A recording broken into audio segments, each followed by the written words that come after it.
sao Chúa đã đến nơi thế gian đầy khổ đau? Vì sao Chúa đã đến nơi thế giới hư vô? Chuông chiên đó Chúa đến làm người và chịu treo trên thập giá kia. Ôi thân Ngài nan tan vì đâu? Vì yêu Chúa đã đến mang lấy bao tội lỗi tôi.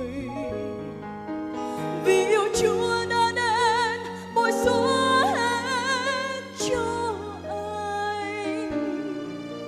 Tình yêu Chúa qua đổi nhiệm màu, Chúa ban cho nhân hết. Ôi tình yêu Giêsu thật rộng sâu.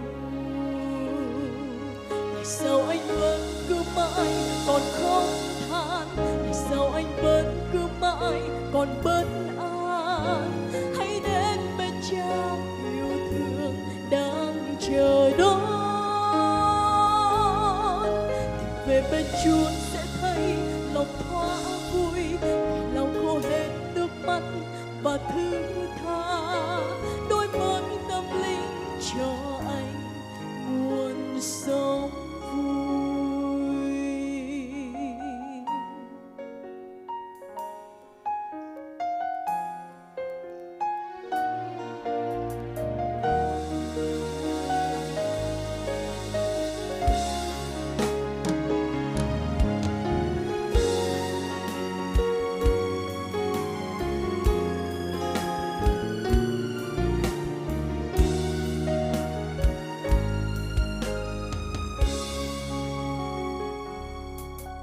Vì yêu Chúa đã đến mang lấy bao tội lỗi tôi.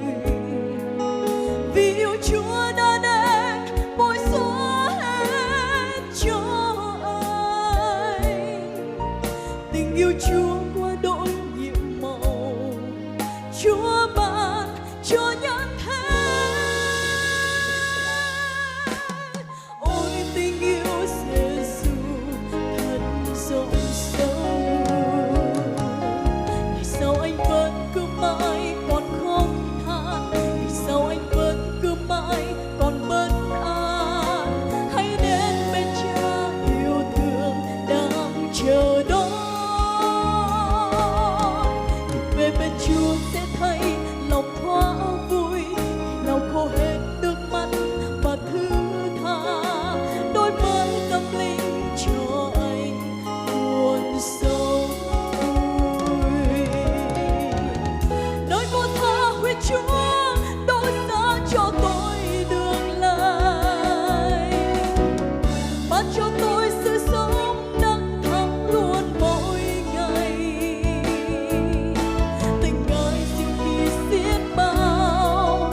Ôi tình yêu Giêsu quá đổi nhiệm màu cho người tội như tôi với anh. Tại sao anh vẫn cứ mãi còn khóc than?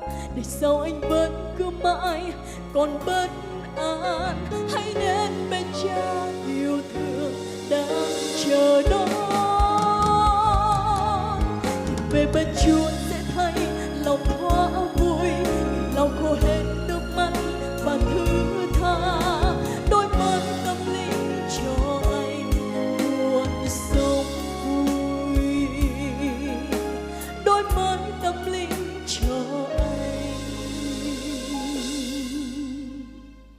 nguồn sống